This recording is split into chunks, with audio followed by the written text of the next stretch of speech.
मंगलम स्थूलिभद्राद्या जैनधर्मोऽस्तु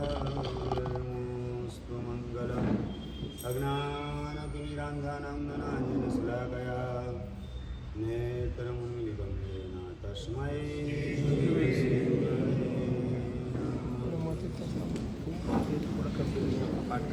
આપણે છેલ્લે સર્વમંગલ બધા સાથે બોલીએ છીએ એવી રીતે જૈન ધર્મોસ્તુ મંગલમ આવે ત્યારે બધાના હોઠમાંથી ને હૈયામાંથી નાદ સાથે ઝીલાવાનું કામ સમગ્ર ઉપાશ્રય સંઘ અને રાજનગર અને વિશ્વનું વાતાવરણ એ જૈન ધર્મની મંગલમયતાથી વાસિત થાય ભાવિત થાય એ પ્રકારના ભાવથી જૈન ધર્મોસ્તુ મંગલમ આવતીકાલથી મંગલાચરણ વખતે આપણે બધા સાથે બોલીશું.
અત્યંત નાનકડું એક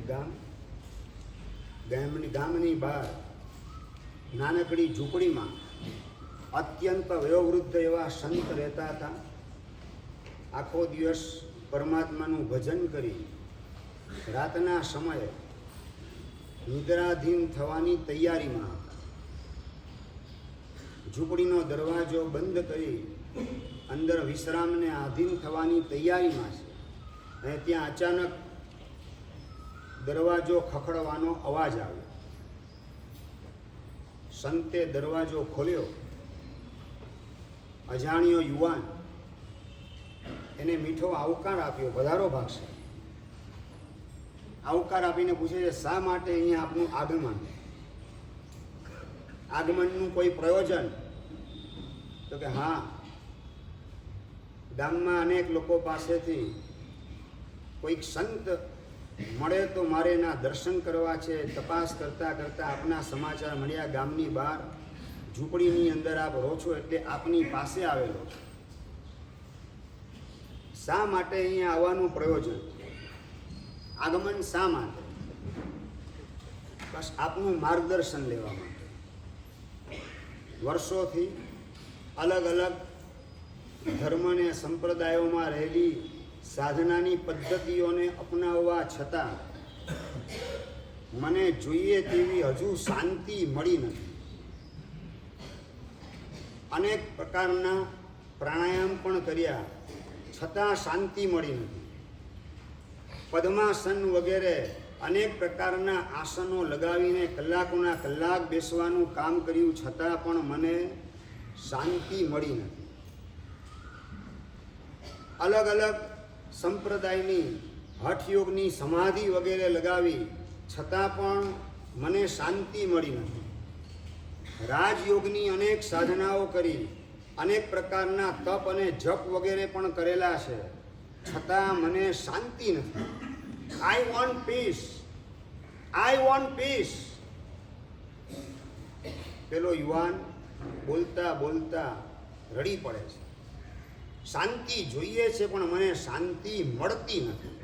આઈ વોન્ટ પીસ. અને પેલા સંત વાત કરે છે, બહુ સરળ રસ્તો છે. શું વાત કરો છો? આટલા વર્ષોથી શાંતિ માટેની મેં મથામણ કરેલી છે, મહેનત કરેલી છે, મંથન કરેલું છે, અને છતાં એ ચીજ મને મળી નથી. અલગ અલગ ધર્મગુરુ પાસે ગયો, અલગ અલગ ધર્મના સંપ્રદાયોમાં ગયો, અલગ અલગ મઠની અંદર આશ્રમમાં ગયો, અલગ અલગ સાધના પદ્ધતિઓને મહિનાઓ સુધી આચરવાનું કામ કર્યું, છતાં પણ મને શાંતિ નથી મળીને આપ કહો છો કે શાંતિ એકદમ સરળ છે. મને બતાવો શાંતિ કઈ રીતે મળે. I want peace, I want peace.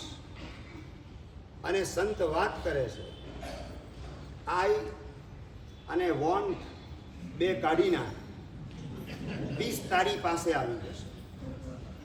આઈ અને વોન્ટ બે નીકળી જાય, બાકી જે બચે એનું નામ પીસ છે, શાંતિ છે. એનું નામ જ સમાધિ છે.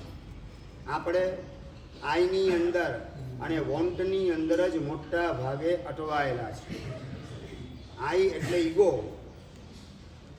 હું કરું એ થાય, હું ન હોઉં તો બધાને ખબર પડે કેટલા વિશે શો થાય, હું ન હોઉં ત્યારે તમે મને યાદ કરશો, અત્યારે હું જીવતો છું, મારી તમને કોઈ કિંમત નથી, ગધેડાની જેમ કામ કરી કરીને હું થાકી જાઉં છું, છતાં મારી કોઈને કદર નથી.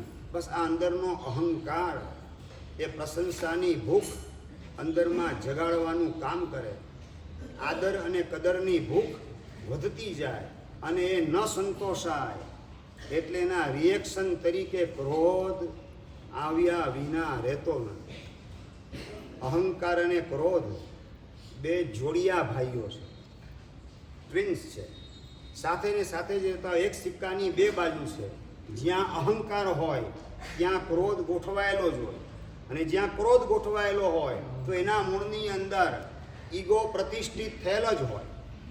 આ બંને જોડિયા ભાઈ આઈને કાઢો એટલે અહંકાર પણ નીકળે અને ક્રોધ પણ નીકળતો જાય. આઈ એમ સમથિંગ અને આઈ એમ એવરીથિંગ, આ જ બધા દુઃખનું મૂળ છે. આઈ એમ નથિંગ, હું કશું જ નથી. જે કંઈ થાય છે સારું એ માત્ર ને માત્ર પ્રભુની કૃપાનું મીઠું ફળ છે.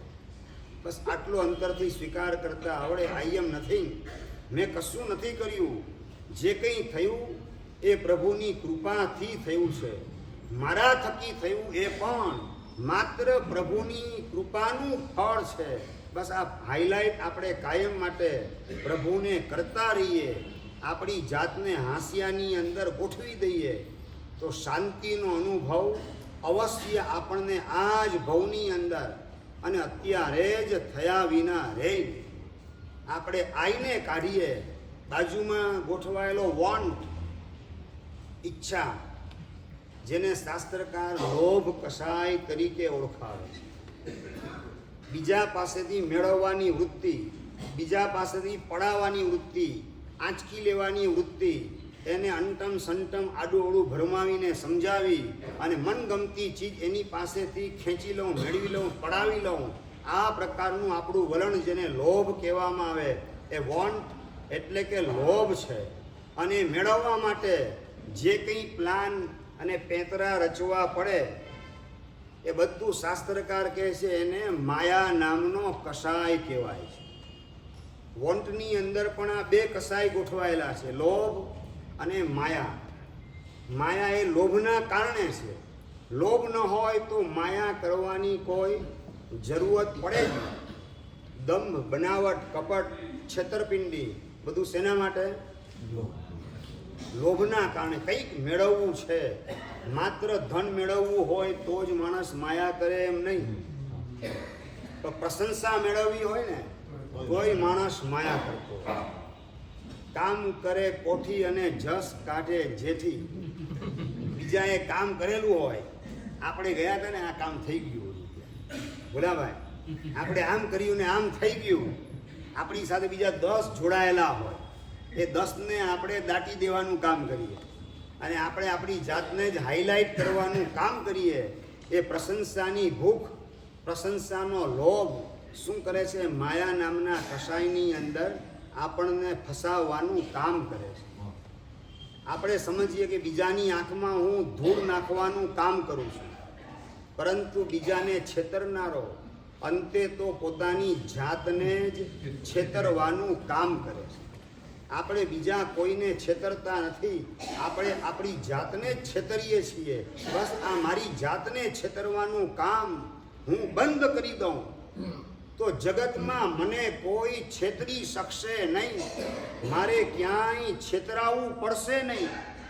હું સરળ બનીશ તો મારા માટે મોક્ષ માર્ગ પણ સરળ થતો જશે.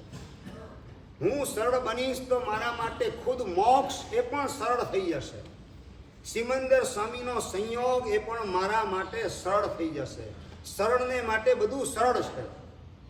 અને આટી ઘૂંટી એની અંદર જ પોતાની બુદ્ધિ, પોતાની શક્તિ, પોતાનું પુણ્ય, પોતાના પૈસા, પોતાની લાગવગ બધાનો ઉપયોગ માત્ર એ આટી ઘૂંટીની અંદર જ ખર્ચવાનું કામ કરે, એનો ઉપયોગ કરવાનું કામ કરે. એના માટે મોક્ષ તો અઘરો છે જ, પણ સદગતિ પણ અઘરી અને કપરી છે. આ ભવની અંદર શાંતિ, પ્રસન્નતા અને સમાધિ એ પણ અત્યંત દુર્લભ બની જાય. બહુ સરસ મજાની વાત છે.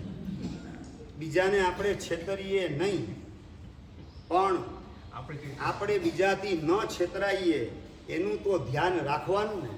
રાહુલભાઈનો સરસ મજાનો પ્રશ્ન છે, અને લગભગ બુદ્ધિના સીમાડામાં રહેતા હોય એના અંતરમાં આવો પ્રશ્ન ઉદ્ભવવો એ સ્વાભાવિક છે. ના, સાવ સાચી વાત છે. બીજાથી છેતરાવું તો નહીં ને. સરળનો મતલબ શું છે? કોઈ તમને છેતરે છે એની તમને ખબર ન પડે અને તમે છેતરાઈ જાઓ. સાંભળો, ના, હજી બરાબર સમજો. તમને ખબર ન પડે કે સામેવાળો મને છેતરી રહેલો છે અને તમે છેતરાઈ જાઓ, એનું નામ મૂરખ છે. અને સામેવાળો મને છેતરે છે છતાં મારે છેતરાઈ જવું છે, એનું નામ સરળતા છે. આ વાત બરાબર મગજમાં ગોઠવવાની છે કમલેશભાઈ. સામેવાળો ખબર ન પડે ને ઉલ્લુ તમને બનાવી, એ તો મૂર્ખામી છે આપણી. મૂર્ખ નથી બનવાનું, પણ સરળ બનવાનું કીધું છે. સામેવાળો મને છેતરે છે, મને ખ્યાલ આવી ગયો એના હાવભાવ ઉપરથી, એના વ્યવહાર વગેરે ઉપરથી, છતાં મારે છેતરાઈ જવું છે.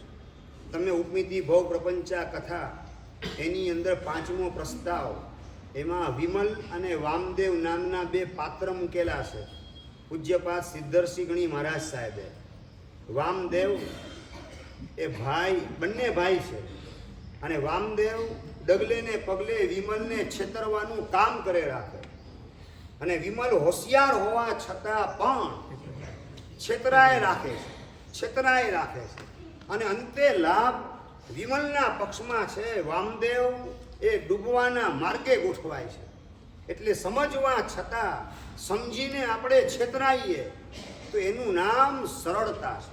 અને આવી સરળતા આપણી પાસે આવે તો મોક્ષ આપણા માટે સરળ છે, કેવલ જ્ઞાન સરળ છે, સદગતિ પણ સરળ છે, સિમંદર સ્વામીનો સંયોગ એ પણ સરળ છે, અને આ ભવની શાંતિ અને સમાધિ એ પણ આપણા માટે સરળ છે, સુલભ છે. આપણે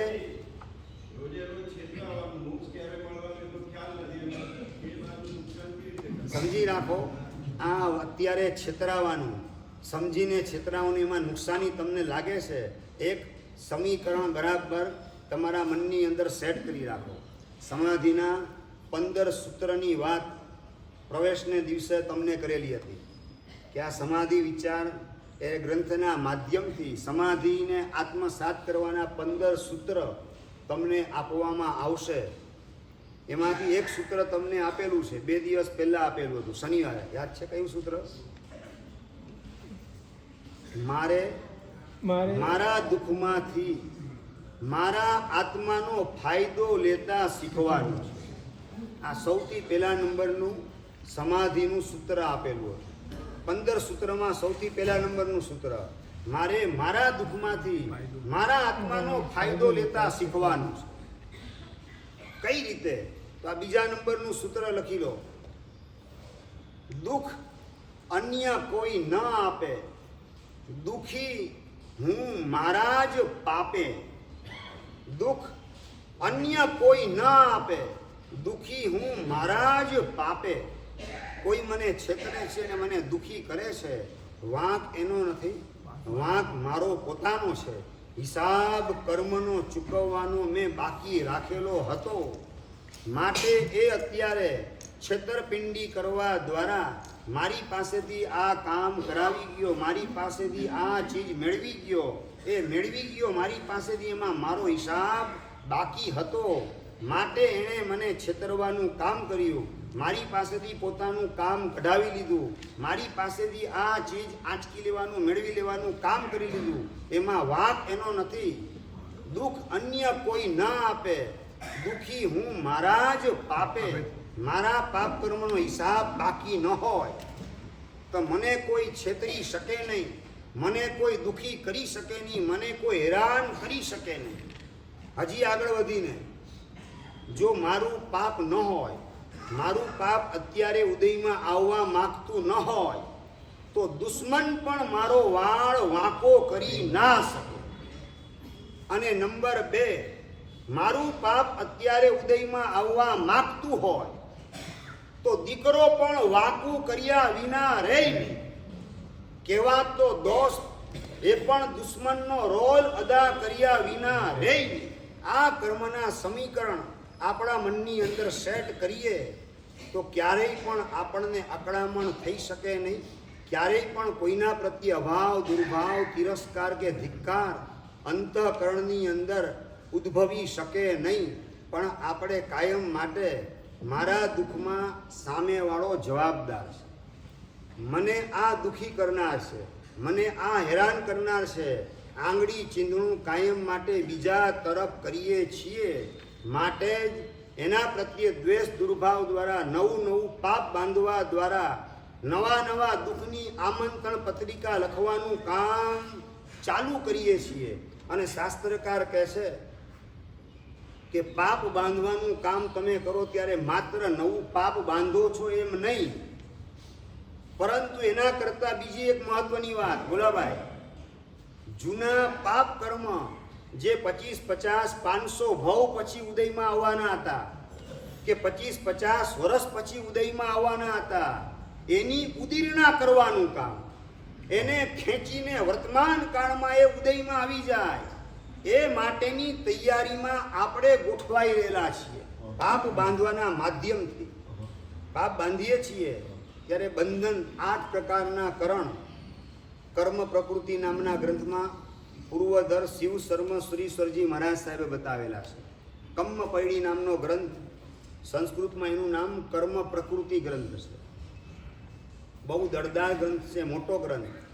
કર્મના વિશે ઊંડાણથી જેમાં ચર્ચા કરેલી છે એ 8 કર્મોના 8 કરણ, એમાં બંધન કરણ એટલે કે રાગ દ્વેષ મોહની અંદર આપણે જ્યારે જોડાતા હોઈએ, મન વચન કાયાથી પાપની પ્રવૃત્તિમાં ગોઠવાતા હોઈએ ત્યારે કર્મનું બંધન થઈ રહેલું છે. એની વિસ્તારથી ચર્ચા બંધન કરણમાં કરેલી છે. પણ સાથે સાથે આપણે જ્યારે પાપ કર્મ બાંધીએ ત્યારે જૂના પાપ કર્મ જે સત્તામાં પડેલા છે, અત્યારે શાંત રીતે પડેલા છે, સુસુપ્ત રીતે પડેલા છે, અત્યારે ઉદયમાં આવવાની તૈયારી કરતા નથી, પણ આપણે આડા અવળા વિચાર કરવા દ્વારા બીજાને હેરાન પરેશાન કરવાના પ્લાન અને પેતરા રચવાના કામ કરીએ. એ કરતાં કરતાં જે પાપ બાંધીએ એ પાપ બાંધતા બાંધતા જે શાંતિથી પાપ કર્મ અંદર બેસેલું છે, સૂતેલું છે, એને જેમ સૂતેલો સિંહ એને પૂંછડી મરડીને જગાડે. શું રિઝલ્ટ આવે દીપકભાઈ?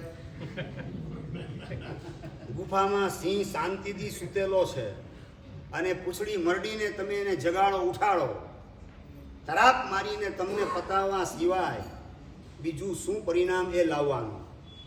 આપણે શાંતિથી પાપ કર્મ સૂતેલા છે ને એને કમસે કમ જગાડવા નથી આપણી જાતે. આટલું તો નક્કી કરીએ.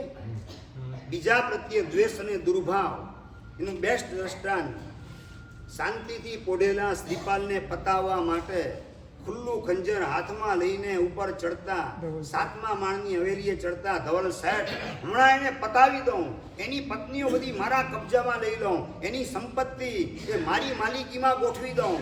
આવા પ્રકારના દ્વેષ, દુર્ભાવ અને હલકટ કક્ષાના ભાવ, લોભ, કષાય અને કામ વાસનાના વિચાર, અનાચાર, દુરાચાર, વ્યભિચારના પ્લાન, એના દ્વારા ચીકણામાં ચીકણું પાપ બાંધવાની તૈયારી કરતા કરતા ઉપર ચડી રહેલા છે. અને શાંતિથી પોઢી રહેલું પોતાનું પાપ કર્મ, એટલે સિંહ સૂતેલો છે ને પૂંછડી મરડી અને એને ઉઠાડવાનું કામ પોતે કરી રહે છે. એનું પોતાને ભાન નથી. બસ હમણાં એને પતાવી દઉં, એની પત્ની મને મળી જશે, એની સંપત્તિ મળી જશે. અર્થ અને કામ બંને પુરુષાર્થ અલ્પ પ્રયત્ને સફળ થઈ જશે. આવા પ્રકારના મલિન ઈરાદાથી, મેલી મુરાદથી ઉપર ચડતો જાય, પાપ બાંધતો જાય છે અને સૂતેલા સિંહને પૂંછડી મરડીને ઉઠાડવાનું કામ કરે. શાસ્ત્રની ભાષામાં જેને ઉદીરણા કહેવાય. ઉદીરણા એટલે થોડા સમય પછી, 2-4 ભવ પછી કર્મ ઉદયમાં આવવાનું હતું કે 2-4 વર્ષ પછી ઉદયમાં આવવાનું હતું, એને તમે અત્યારે તત્કાલ ઉદયમાં લાવવાનું કામ કરેલા છો પાપ બાંધવા દ્વારા. અને એ કર્મ ઉદયમાં આવ્યું અને પગથિયું એને ચૂકાવી દીધું.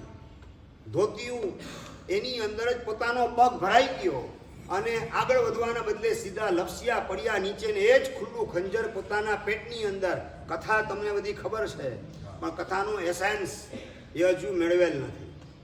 કથાનો સેન્સ કઈ દિશાની અંદર આપણને ઇન્ડિકેટ કરીએ છે, એ સેન્સને પણ આપણે મેળવવાનું કામ કરતા નથી.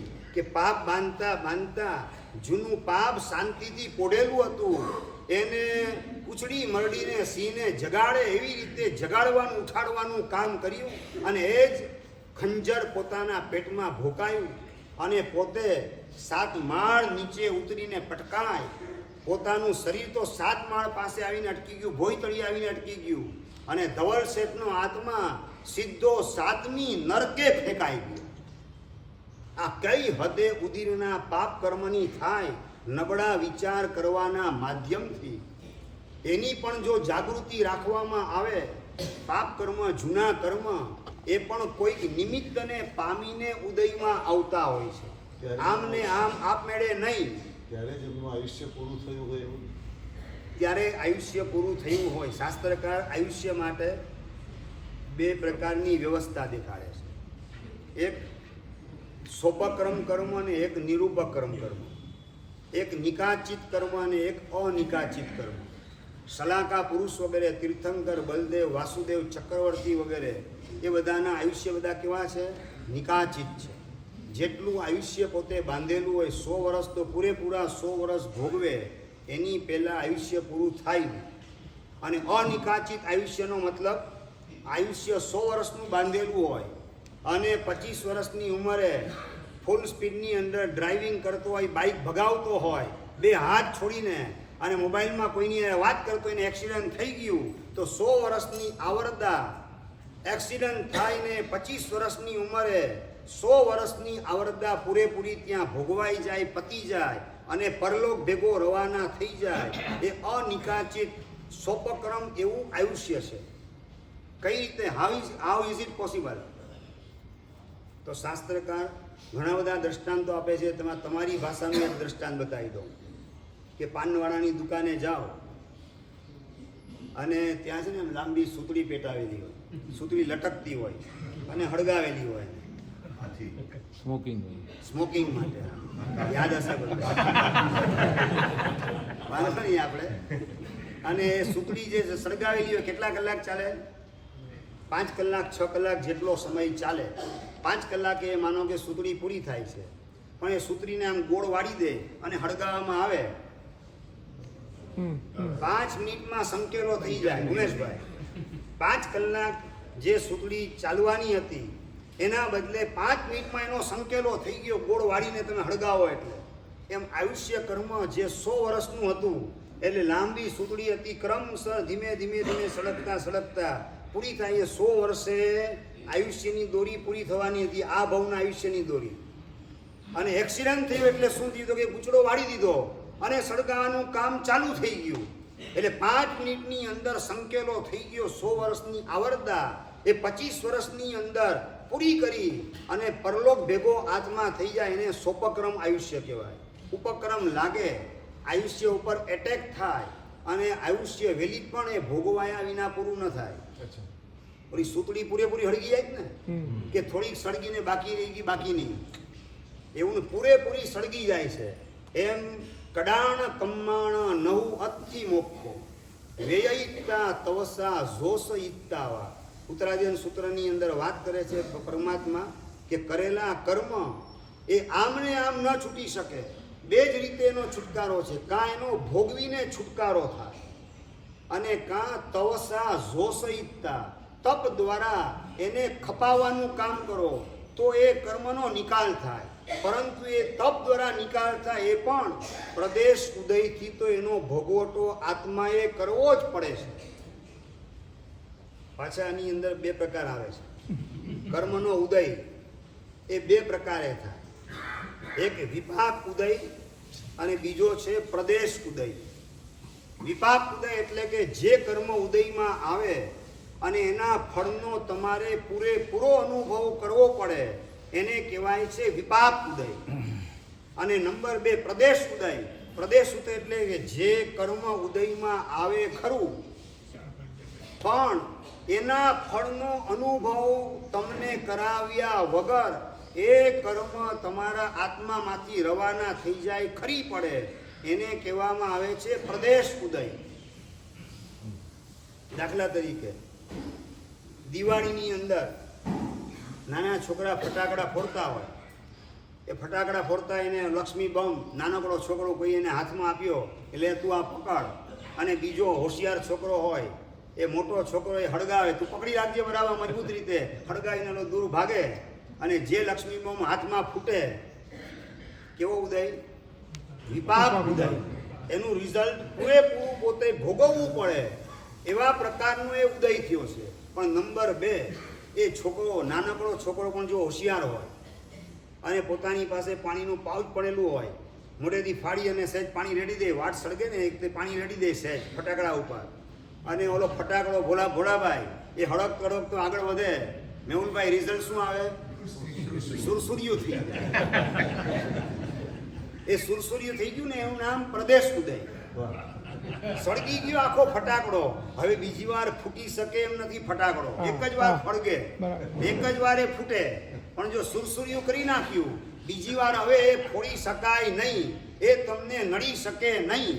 જો આપણે આ ઉપસમ ભાવ અને વૈરાગ્ય એનું પાણી રેડવાનું કામ 24 કલાક ચાલુ રાખતા હોઈએ તો ભલે ને લાખો નિમિત્ત મળે તમને છેતરનારા, હેરાન કરનારા, પરેશાન કરનારા, તમે સતત વૈરાગ્યનું પાણી ઈસો ચેવ સંસારો જથ્થ કિસંતી જંતુનો. હરિભદ્ર શ્રી સરજી મહારાજ સાહેબ સમરાઈચ કહાની અંદર ડગલે ને પગલે આ ધ્રુવ વાક્ય એને ઘૂંટવાનું કામ, વાગોળવાનું કામ, લસોટવાનું કામ કરેલા છે કે ઈસો ચેવ સંસારો, સંસાર આવો જ છે.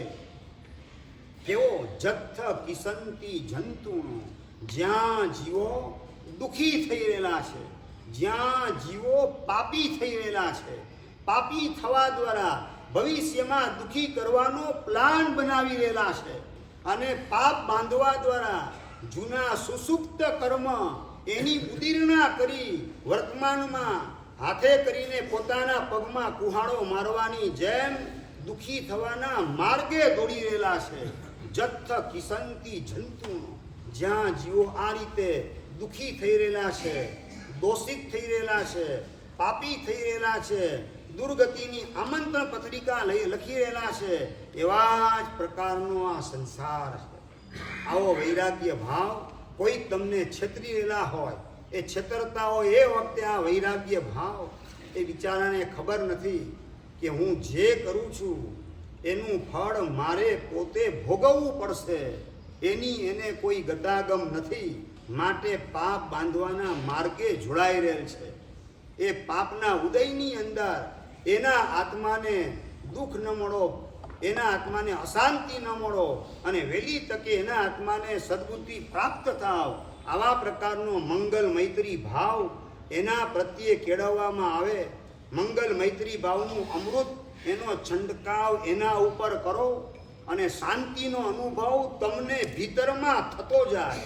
આવા પ્રકારનું મંગલ મૈત્રી ભાવ એનું પાણી રેડવાનું કામ આપણે કરીએ તો એ કદાચ લક્ષ્મી બોમ્બ ફોડવાની તૈયારી ભલે કરતો હોય, બધું સુરસુરિયું થઈ જવાનું, આપણને કંઈ નડી શકે તેમ બનવાનું નથી. એ શાંતિથી ખરી જવાનું. પ્રદેશ ઉદયથી એ કર્મ આત્મામાંથી વિદાય લઈ લે. ફળ બતાવ્યા વગર ઉદયમાં આવીને ખરી જાય કર્મ, એનું નામ પ્રદેશ ઉદય. અને પોતાનું રિઝલ્ટ પૂરેપૂરું બતાવી અને રવાના થાય, એનું નામ શું કહેવાય? વિપાક ઉદય. તો આયુષ્ય કર્મ માટે શાસ્ત્રકાર કહે છે કે આયુષ્ય કર્મ એનો કાયમ માટે વિપાક ઉદય હોય છે, પ્રદેશ ઉદય નહીં. વિપાક ઉદય એટલે કે જે ઉદયમાં આવેલું છે કર્મ, એની સાથે બીજા દલિત જે ઉદયમાં આવવાના બાકી હતા 75 વર્ષ સુધી એ ચાલવાના હતા, એકી સાથે એમાં નંખાઈ ગયા, એકી સાથે તમે ભોગવી લીધા અને એ રીતે 100 વર્ષનું આયુષ્ય પૂરેપૂરું ભોગવી અને તમે પરલોકની અંદર રવાના થાવ છો. આ છે વિપાક ઉદય. આયુષ્ય કર્મ સોપક્રમ હોવાના કારણે ઉપક્રમ લાગે તો વહેલું પણ પૂરું થઈ જાય, અને ઉપક્રમ ન લાગે તો 100 વર્ષ સુધી ધીમે ધીમે ધીમે ઓલી સૂતળી ધીમે ધીમે ક્રમશઃ સળગતી છેલ્લે પતે. એવી રીતે 100 વર્ષે આયુષ્ય તમારું પૂરું થાય તો એને શું કહેવાય? નિરૂપક્રમ આયુષ્ય તમે ભોગવ્યું છે. તમારું અનિકાચિત. અનિકાચિત એટલે શિથિલ કર્મ છે આપણું. શિથિલ કર્મ એટલે કોઈ એટેક એના ઉપર કરે તો વહેલું પતી જાય એવી સંભાવના છે. એટલે શિથિલ કર્મ છે તમારું. અત્યારે વર્તમાન કાળમાં જેટલા પણ જીવો છે એમાં મોટા ભાગનાને સોપક્રમ અનિકાચિત કર્મ હોય છે.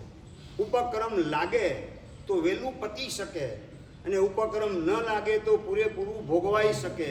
એવા પ્રકારનું આયુષ્ય વર્તમાન કાળમાં 5મા આરામાં હોય છે.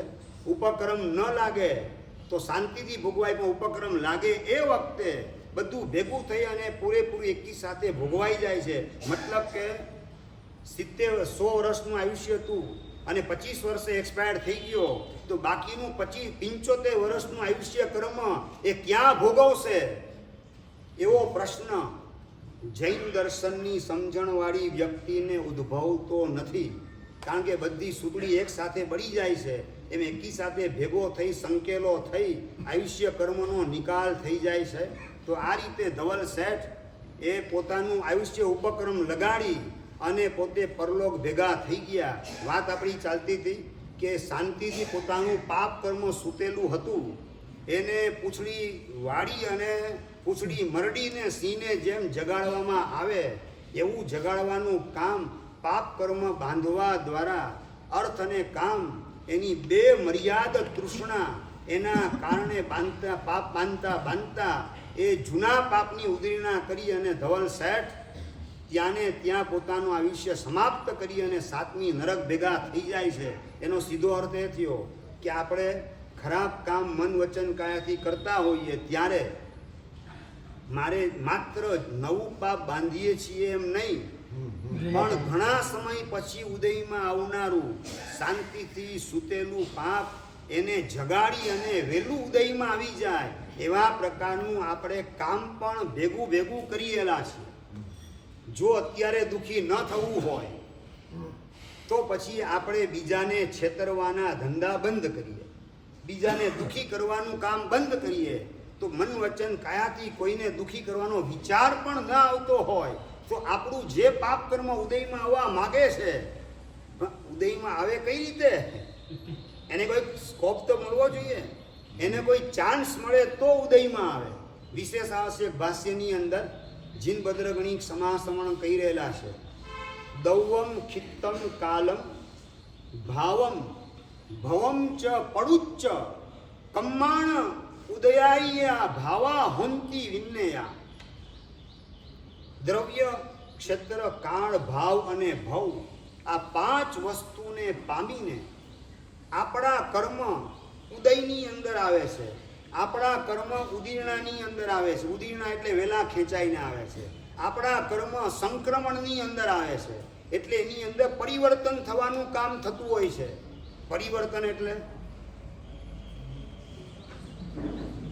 સંક્રમકરણ શબ્દ તો સાંભળેલો હશે તમે લોકો. ભોલાભાઈ, વર્ષોથી પ્રવચન સાંભળો છો.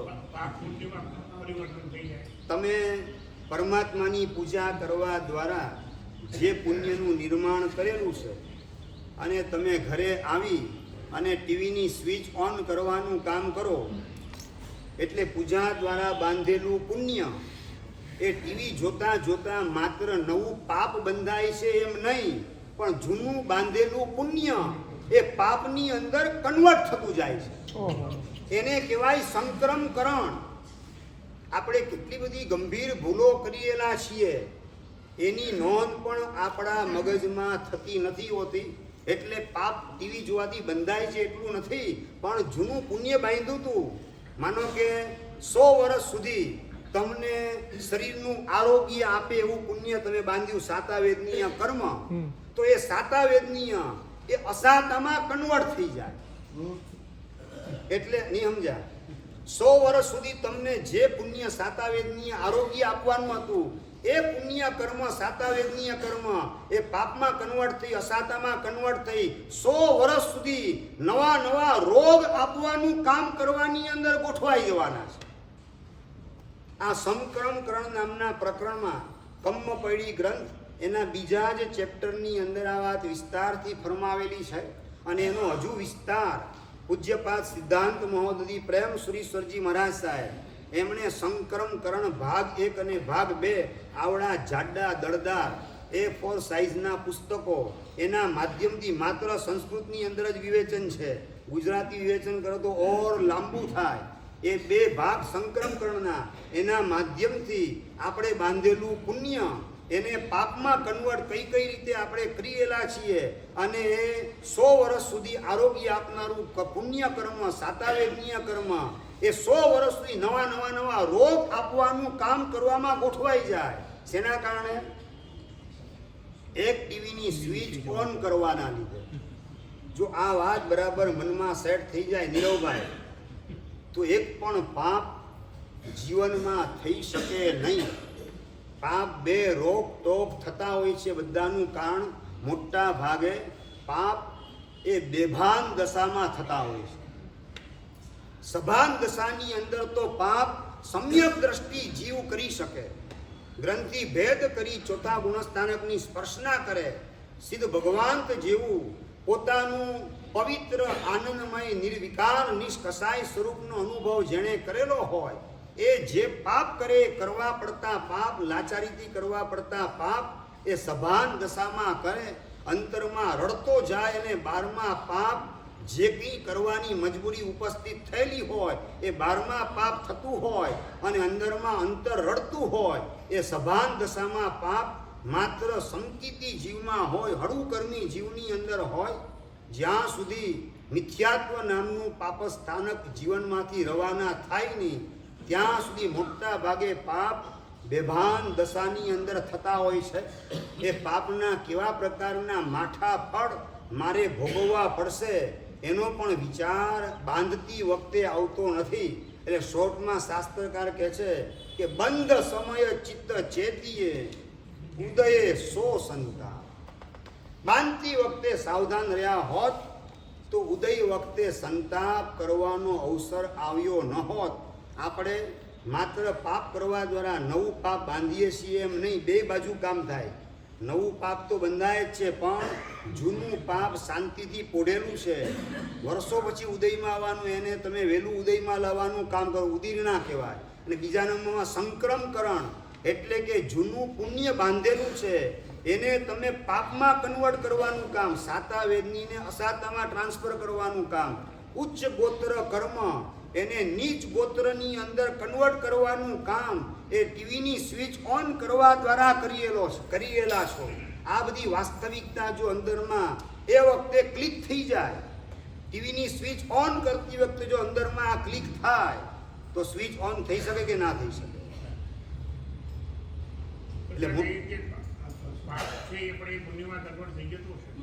હા, અમે દીક્ષા લીધી ને એટલે અમે આ જ કામ કરીએ.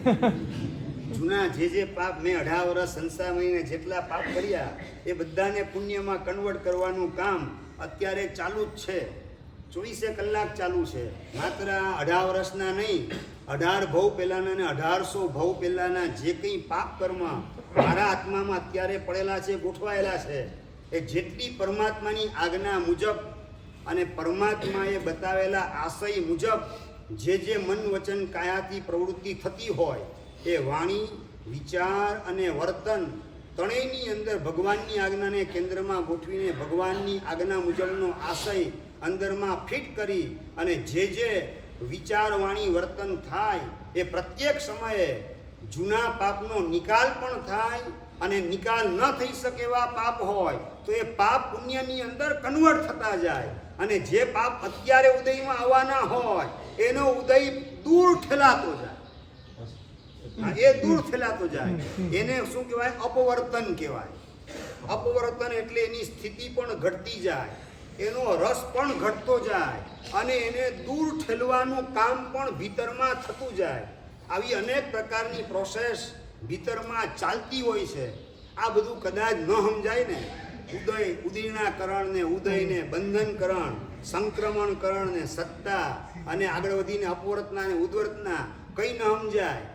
તમને હું સાવ સાદી વાત કહું કે શિયાળામાં તમે સાલમ પાક ખાઓ, મેથી પાક ખાઓ, અડદિયો વાપરો, એ અડદિયાની અંદર કેટલા કન્ટેન્ટ છે ને ગુંદર એ કઈ રીતે પચે અને એમાંથી કઈ રીતે રેડ સેલ બને ને વ્હાઇટ સેલ બને, કઈ રીતે રોગ પ્રતિકારક શક્તિ, ઇમ્યુનિટી પાવર મારો ડેવલપ થાય, કઈ રીતે એમાંથી મને ફોસ્ફરસ મળે, આયર્ન કઈ રીતે મળે, આ બધા નોલેજ તમને ખરું કે નહીં એમ પૂછ્યું?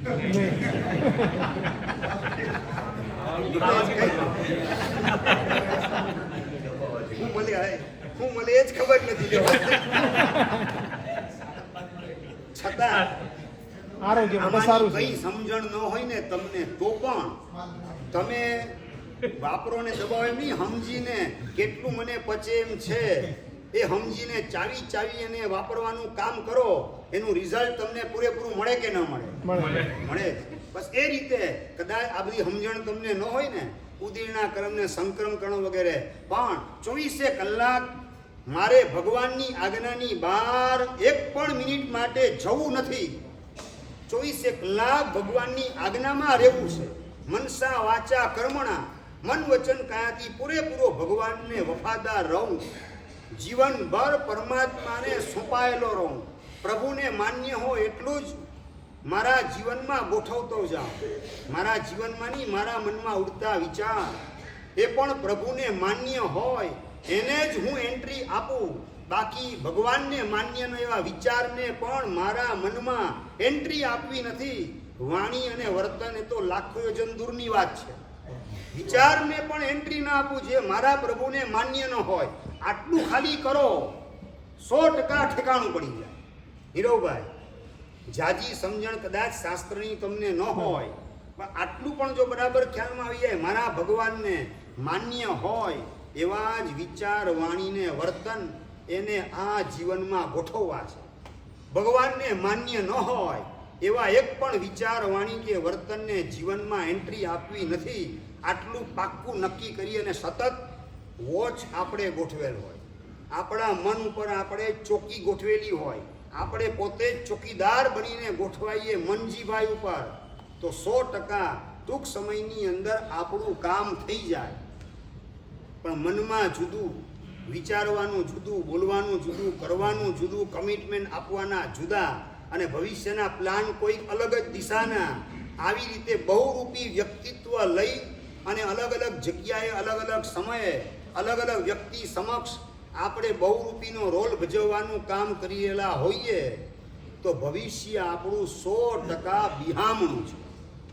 આપણા ભવિષ્યને સુહામણું બનાવવું હોય તો મનસા વાચા કે મારા પ્રભુને જેટલું માન્ય છે એટલું જ મન વચન કાયા દ્વારા થવા દેવું છે. આના અનુસંધાનમાં એક ગઈકાલે પ્રશ્ન હતો, એની વાત કહી દઉં કે ભાઈ મનથી, વચનથી, કાયાથી પાપ લાગે છે તો કેટલા પ્રમાણમાં લાગે છે તેની વધારે માહિતી આપવી. અને મનમાં વારંવાર ખોટા વિચારો આવતા હોય છે તો આ મન વચન કાયાથી કેટલા પ્રમાણમાં લાગે? તો કે જેટલા પ્રમાણમાં ભગવાનની આજ્ઞાથી દૂર જાઓ એટલા પ્રમાણમાં પાપ કર્મ તમને લાગતા જાય. નંબર 2, જેટલા પ્રમાણમાં ભગવાનની આજ્ઞાને સાપેક્ષ રહી મન વચન કાયાનું પ્રવર્તન કરીએ એટલા અંશની અંદર પુણ્યનો સંચય ભીતરમાં થતો જાય. અને નંબર 3, જેટલા અંશમાં તમે તમારા શુદ્ધ ચૈતન્ય સ્વભાવમાં ઠરીઠામ થઈ જાઓ, સ્થિર થઈ જાઓ, પોતાના સિદ્ધ સ્વરૂપનો અનુભવ કરવાની અંદર લીન થઈ જાઓ, એટલો સમય જૂના પાપ કર્મ એની ઢગલા બંધ નિર્જરા કરવાનું કામ ક્ષણવારમાં થતું જાય. આ 3 કામ શાસ્ત્રકાર દેખાડે છે. એમાંથી પહેલું, ભગવાનની આજ્ઞાથી જેટલો દૂર જતો જઈશ એટલા પ્રમાણમાં કર્મ બંધાશે, પાપ બંધાશે. પાપ એક પણ બાંધવું નથી. કાયાથી કદાચ પાપ બંધાતું હોય એ વખતે પણ this is wrong, something is wrong. જે કંઈ થઈ રહેલું છે એ બરાબર નથી, ઉચિત નથી, આ કરવા લાયક નથી. હું સત્વહીન છું, માટે આ બધા પાપની અંદર મારે જોડાવવું પડે છે. હું જોડાવું છું. મારી સત્વહીનતાને ધિક્કાર હો. આવી લાચારી મારી ક્યારે છૂટશે? આવા પ્રકારનો અંદરનો ભાવ. કદાચ રાતે જોબ એવી છે, રાતના 9 વાગ્યા પહેલાં તમે આવતા નથી, ઘર ભેગા થતા નથી, અને રાતના ખાધા વગર ચાલતું નથી, માની લો જોને તોની ભાષામાં. એ વખતે કમસે કમ આ ખોટું છે, આ ક્યારે છૂટશે? અને એવી જોબ ક્યારે મળે કે 6 વાગે હું છૂટો કરી દે, મને સેટ, ભલે કદાચ પૈસા ઓછા મળે પણ $24 લાખ કરતાં વધારે કિંમતનો 24 મારો સચવાઈ જાય, એવા પ્રકારની જોબ મળે તો ઘણું સારું. આવી ભાવના ભીતરમાં ઘૂંટાતી હોય અને આ ખોટું છે. અને ધન્ય છે પેલા મહાત્મા જેમણે આંબેલનું પારણું આ ભવમાંની આવતા ભવમાં આવવાનું છે. પૂજ્યપાદ હેમવલ્લભ સુરીશ્વરજી મહારાજા જિંદગીભર માટે આંબેલની સાધના, 72મી ઓળીથી શરૂ કરેલી આરાધના અખંડપણે 172 સુધી પહોંચવા આવી ગઈ. અને છતાં પારણાનો વિચાર પણ જે મહાપુરુષને આવે નહીં. માત્ર એક ટંગ લુખું સૂકું આંબેલ ખાતામાં ગયા વગરનું આંબેલનું મેળવીને આંબેલ કરવાનું. અને હું 3 ટાઈમ વાપરું, સવારે વાપરું, બપોરે વાપરું, ચા તો 5 વાર 7 વાર પાછી દુકાને એક્સ્ટ્રા આવતી હોય, અને છતાં રાતના ન ખાવું પડે માટે સાંજનો એક ટંક છોડવાનું સત્વ હું જાગૃત કરી શકતો નથી. મારી સાત્વિકતાને સ્ફુરાયમાન કરી શકતો નથી. ધિક્કાર છે મારી જાતને. આવો અંદરમાં બળાપો ચાલતો હોય અને ક્યારે એવું સત્વ સ્ફુરાયમાન થાય અને આ જોબ છોડી અને સાંજના 6 વાગે જોબ પતી જાય અને 24 સચવાઈ જાય, એવી નવી જોબ ક્યાં ગોઠવાય? આના ભાવ ભીતરમાં ઘૂંટાતા હોય તો ભગવાનની આજ્ઞાથી દૂર જવા છતાં એ પાપ બંધાય જરૂર. રાત્રિ ભોજન કરો એ પાપ જરૂર બંધાય, પણ એ પાપના અનુબંધ આત્મામાં પડી શકે નહીં. પાછો પ્રશ્ન થશે નરેન્દ્રભાઈ, વોટ ઇઝ અનુબંધ? ડગલે ને પગલે એક એક વાક્યે પ્રશ્ન તમે કરશો. અનુબંધનો મતલબ સાવ સીધો છે. કોઈ માણસ તમને એક કેરી આપે હાથમાં ખાવા માટે, પાકી કેરી હાથમાં આપે, અને બીજો માણસ તમને એક કેળું આપે ડાયાભાઈ હાથમાં. કેળું આપનાર એક કેળું આપે છે. એ કેળું આપનારે કેટલા કેળા તમને આપ્યા? એક કેળું. અને કેરી તમને ખાવા માટે આપી, એને કેટલી કેરી આપી ખાવા માટે? એક કેરી. જવાબ ખોટો છે. એક કેરી નથી આપી, લાખો કેરી તમને આપેલી છે. કેરીની સાથે ગોઠલો છે. સમજાય છે બરાબર? એ કેરી ખાધા પછી ગોટલો ઉકરડે ફેંકી દો છો એ તમારી ભૂલ છે. એને જો વાવવામાં આવે તેમાંથી સેંકડો હજારો કેરી ઉગે અને પાછી એ દરેક કેરીના ગોઠલાને પાછી વાવવાનું કામ કરો. કેટલા હજારો આંબા, લાખો કેરીઓ અને 5-10 વર્ષ પછી કરોડો કેરીઓ તમારા હાથમાં આવવા માંડે. એટલે કેળું આપનારે ભલે એક કેળું આપેલું હોય, પણ કેરી આપનારે એક કેરી નથી આપી. કેટલી આપી? લાખો ને કરોડો કેરી આપેલી છે. કેળું એટલે કર્મનો બંધ અને કેરી એટલે કર્મનો અનુબંધ. સમજાઈ ગયું બરાબર? ગોઠલો વાવેલો હોય તો ગોઠલો તમે વાવો એટલે શું થઈ ગયું હતું કે એની પરંપરા લાંબી ચાલે. આ લાંબી જે પરંપરા ચાલે છે એને કહેવાય અનુબંધ. તમે પાપ કરતી વખતે પાપનો પક્ષપાત ન હોય, પોતાની સત્વહીનતા બદલ પોતાની જાતને લાખો વાર ધિક્કારવાનું કામ કરતો હોય, અને આ પાપ ક્યારે છૂટે અને આ પાપ જેના જીવનમાં નથી ગોઠવાયેલું એના પ્રત્યે ધન્યવાદની લાગણી પહોંચાડે, એની પ્રશંસાને અનુમોદના કરવાનું કામ કરે, તો એ રાત્રિ ભોજન કરતા કરતા પાપ કર્મનો બંધ પડે, પણ પાપ કર્મનો અનુબંધ બિલકુલ પડી શકે નહીં. એટલે હવે ભવિષ્યની અંદર રાત્રિ ભોજનનું પાપ છૂટી જાય એવા સંયોગો એને ઉદયની અંદર આવીને ગોઠવાશે. જેણે આ આંબેલ કરવા દ્વારા જીવનભરના રાત્રિ ભોજનના પાપનો વિકલ્પ નહીં, એમની વિગયનો પણ જેને વિકલ્પ નથી, આવી ધન્ય દશા મારા જીવનમાં ક્યારે આવશે? આવી અનુમોદનાના ભાવ કેટલા 5, 10, 15, 20, 25ની રોજના 100 નહીં 125 આંબેલ આ પંકજની આંબેલ શાળામાં ચાલી રહેલા છે. ધન્ય છે બધા ભાગ્યશાળીઓને.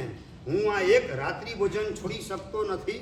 એ સવારનો નાસ્તો છોડે છે, સાંજનું ખાવાનું છોડે છે, ચા દૂધ વગેરે 6 વિગયનો ત્યાગ કરે, મેવા મીઠાઈ ફ્રૂટ વગેરેનો ત્યાગ કરે, લીલોતરીનો ત્યાગ કરે છે, માત્ર લુખ્ખું સૂકું વાપરે. અને એમાં પણ કેટલાય તો સ્કૂલેથી બાળકો આવીને 1 વાગે ને 1:15 વાગે આંબેલ કરે છે, 1:30 વાગે આંબેલ કરે. પપ્પા આંબેલ કરવા આવે, ટિફિન લઈને આવે અને પોતાની દીકરી માટે એને હાલે 25મી ઓળી, 15મી ઓળી, 18મી ઓળી, એના માટે હું ટિફિન લઈને ઘરે જાય. અને સ્કૂલેથી દીકરી 1:45-2 વાગે ઘરે આવે ત્યારે પપ્પાએ લાવેલું ટિફિન રસોઈ ઘરમાં ગરમ કરી આપે, મમ્મી અને આંબેલ કરવાનું કામ કરે. આવા મહાનુભાવો આપણા સંઘમાં વિદ્યમાન છે. એની ભરપેટ અનુમોદના થાય એટલી આપણે કરતા જઈએ. આ રાત્રિ ભોજનનું પાપ લૂલું લંગડું પાંગડું થવા માંડે. આપણો પ્રેમ, આપણો પક્ષપાત તપના માર્ગમાં ગોઠવાયેલો હોય. વાહ, માત્ર ઉંમર 12 વર્ષની અને ઓળી એ ઉંમર કરતાં વધારે 14મી ઓળી ચાલે. ભોલાભાઈ, આ હું મુંબઈ ને સુરતની વાત નથી કરતો, રાજકોટની વાત નથી કરતો, અમદાવાદના અલગ સંઘની નહીં, પંકજ સંઘની વાત કરું છું. 12 વર્ષની ઉંમરનું બાળક તત્વ અને એનું નામ, અને માત્ર 12 વર્ષની ઉંમરે ઓળીની સંખ્યા 14. પોતાની ઉંમર 12, ઉંમર કરતાં ઓળીની સંખ્યા વધારે હોય. નાનકડી ઉંમરમાં અડધી ઓળી તો હજી પૂરી થઈ ગઈ, અડધી ઓળી બાકી છે. અને મને કહે કે સાહેબ તમે મારા પપ્પાને સમજાવજો, મને 2 ઓળીની ભેગી રજા આપે. શું આ ભગવાનનું શાસન જયવંતું છે? આ બધા ઉત્તમ રત્નો એની આપણે અનુમોદના અંતરથી કરતા જઈએ. આપણું હૈયું ભાવ વિભોર બનતું જાય. ઢગલા બંધ પાપ કર્મ અંદરમાંથી ખરતા જાય. પાપનો પક્ષપાત એ કઈ ચીજનું નામ છે એની ઓળખાણ આ જિંદગીમાં આપણી પાસે ન રહે એવી ઉન્નત ભૂમિકા, એવી ઊંચી ભૂમિકાનું આ ભવની અંદર આપણે નિર્માણ કરવાનું છે. પાપનો પક્ષપાત કોને કહેવાય એ સમજણ જ નથી પડતી. અનુમોદના 24 કલાક શાસનને પામેલા ઉત્તમ જીવોની આરાધનાની અનુમોદના, સૌની ઉત્તમ અંદરની ભાવનાની અનુમોદના કરતા જઈએ. અંદરમાંથી પાપ કર્મ રવાના થતા વાર લાગે નહીં. આપણી મલિન વૃત્તિઓ બધી નિર્મળ થવા માંડે. આપણી ઉકળાટવાળી વૃત્તિઓ એ બધી શાંત થવા માંડે. જેના માટે વાત કરે છે, જે પરિણામ કસાયના તે ઉપસમ જબ થાય. જે કસાયના પરિણામ છે, ઉકળાટના પરિણામ, દોષારોપણના પરિણામ, બતાવી દેવાના પરિણામ, બીજાને પાડી દેવાના પરિણામ, ખતમ કરવાના પરિણામ, આ બધા પરિણામો એ તે ઉપસમ જબ થાય. એ જ્યારે પરિણામો બધા શાંત થતા જાય, તેહ સ્વરૂપ સમાધિનું એ છે પરમ ઉપાય. સમાધિને પામવા માટેનો પરમ ઉપાય કયો છે? તો કે આ સમાધિનું સ્વરૂપ ખ્યાલમાં આવી જાય, કસાયના પરિણામો બધા શાંત થઈ જાય. ક્યાંય અહંકાર અંતરમાં ખૂણાની અંદર પણ ઉગી શકે નહીં. માત્ર આપણે બીજાને જ હાઈલાઇટ કરતા જઈએ અને આપણે આપણી જાતને ડીમ લાઇટમાં ગોઠવતા જઈએ તો ઓટોમેટિક કસાયની શાંતિ થયા વિના રહે નહીં. તકલીફ એ છે કે આપણે બીજાને ડીમ લાઇટ કરીએ અને આપણી જાતને હાઈલાઇટ કરીએ છીએ. એ જ અસમાધિનું મૂળ છે. એ જ સળગતી સમસ્યાનું મૂળભૂત કારણ છે. એ જ સંકલેશનું સ્વરૂપ છે. મારે મારી જાતને ક્યારેય હાઇલાઇટ કરવી નથી. હું ડીમ લાઇટમાં ગોઠવાઈ જાઉં, બીજાને હાઇલાઇટ કરું, બીજાની આરાધનાની અનુમોદનાને પ્રશંસા બે મોઢે કરતો જાઉં, અનેક લોકોની સમક્ષ કરતો જાઉં, એટલે અંદરનો અહંકાર બાપડો ઉઠી જ ન શકે, ક્રોધ ઊભો થઈ જ ન શકે. અહંકાર લંગડો છે તો ક્રોધ એને પેરેલિસિસ લાગુ પડી જાય છે. અહંકારનો એક પગ મજબૂત હોય તો ક્રોધ દોડવા માંડે.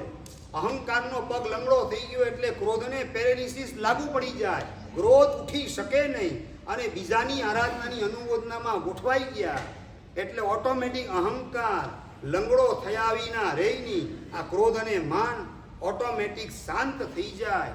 જેટલા અંશમાં શાંતિનો અનુભવ થાય એટલા અંશની અંદર આત્માએ સમાધિને પ્રગટાવેલી છે એમ સમજવાનું, અને જેટલા અંશની અંદર ઈચ્છાને શાંત કરતા જઈએ. આઈ વોન્ટ પીસ, આઈને ઉડાડી દીધો અનુમોદના કરવાના માધ્યમથી, વોન્ટને ઉડાડી દીધો. જે છે તે પૂરતું છે, જે છે તે પૂરતું છે. અને નંબર 2, જે છે તે વધારે છે. આ 3 પોઈન્ટ છે. જે છે તે ઓછું લાગે એ વોન્ટની ભૂમિકા, એ જગન્ય ભૂમિકા, તૃષ્ણાનો એ શિકાર બનતો જાય ડગલે ને પગલે. નંબર 2 મધ્યમ ભૂમિકા કઈ, જે છે તે પૂરતું છે. નરેન્દ્રભાઈ, પૂરતું છે એટલે કે જે મળ્યું તેમાં સંતોષ. સંતોષી નર સદા સુખી. પણ એ સાંભળવા છતાં સંતોષને જીવનમાં લાવવાનું કામ નથી કરતા. એટલે જે છે તે પૂરતું છે આ ભૂમિકા તૈયાર થાય એ મધ્યમ ભૂમિકાએ આત્મા ગોઠવાયો. અને નંબર 3, જે છે તે વધારે છે. જે છે તે વધારે લાગે એ આપવાની ભૂમિકાએ ગોઠવાતો જાય. દાન ધર્મની આરાધના, એના પગથિયા ચડવાનું સૌભાગ્ય એ મહાનુભવને પ્રાપ્ત થતું જાય. આપણે આપણી જાતને પૂછીએ, જે છે તે ઓછું લાગે, જે છે તે પૂરતું લાગે, કે જે છે તે વધારે લાગે? ગણેશભાઈ, જે છે તે આપ મળ્યા પછી સમજાઈ જશે. હા, આપ મળ્યા પછી સમજાઈ જશે. ધન્યવાદ. આ સમજાયેલું બરાબર સ્થિર રાખજો. જે છે તે પૂરતું છે. મારે હવે બહુ ધમાલ કરવી નથી, બહુ દોડધામ બજારમાં કરવી નથી, આડાવડા કુંડાણામાં પગ મૂકવા નથી. અને જે છે તે વધારે છે, જેને લાગે તો ગમતાનો કરીએ ગુલાલ, બીજાને આપવાના પ્લાન મનની અંદર શરૂ થવા માંડે કોઈકને કોઈક રીતે. અને દેરાસરમાં તમે જાઓ ને કોઈ નાનું બાળક દેરાસરની બહાર આવતું દેખાય પૂજાના કપડાની અંદર, ભોલાભાઈ શું કરો? આમ ખિસ્સામાં હાથ જાય અને 50 કે 100ની જે નોટ હાથમાં આવી, રોજ પૂજા કરે, ભાગશાળી બહુ સરસ હો, ધન્યવાદ. અને 100ની નોટ 50ની નોટ એને હાથમાં આપી દીધી. માતે પ્રેમથી વાલ કરતા કરતા, રોજ બેટા પૂજા કરજે હો, આ ભગવાન બહુ મહાન છે, તને મહાન બનાવશે. એને માતે હાથ ફેરવતા ફેરવતા 50 ને 100ની નોટ ખિસ્સામાંથી કાઢીને આપી દીધી હોય. એવા દિવસો આખી જિંદગીમાં યાદ કેટલા આવે ઉમેશભાઈ? આ તકલીફ છે. જે છે તે વધારે લાગે ને તો ક્યાં કઈ રીતે ઇન્વેસ્ટ કરવું, કોકને આપવું, એના વિચાર અંદરમાં જાગે. પણ જે છે તે ઓછું જ લાગતું હોય તો પછી એને આવો વિચાર સપનામાં પણ આવે કે કેમ, એ પ્રશ્ન છે. આપણે જે છે તે પૂરતું છે અને જે છે તે વધારે છે, આ બેમાંથી એક જ જગ્યાએ રહેવું છે. જે છે તે ઓછું છે, ભૂમિકાએ નથી રહેવું. આ વોન્ટને ભૂસી નાખીએ તો 100% પીસ એ આપણી માલિકીની ચીજ બની જાય. આ અંગેની વિશેષ વાત અગ્રે વર્તમાન જો જીનાજ્ઞા પચ્ચ ખાં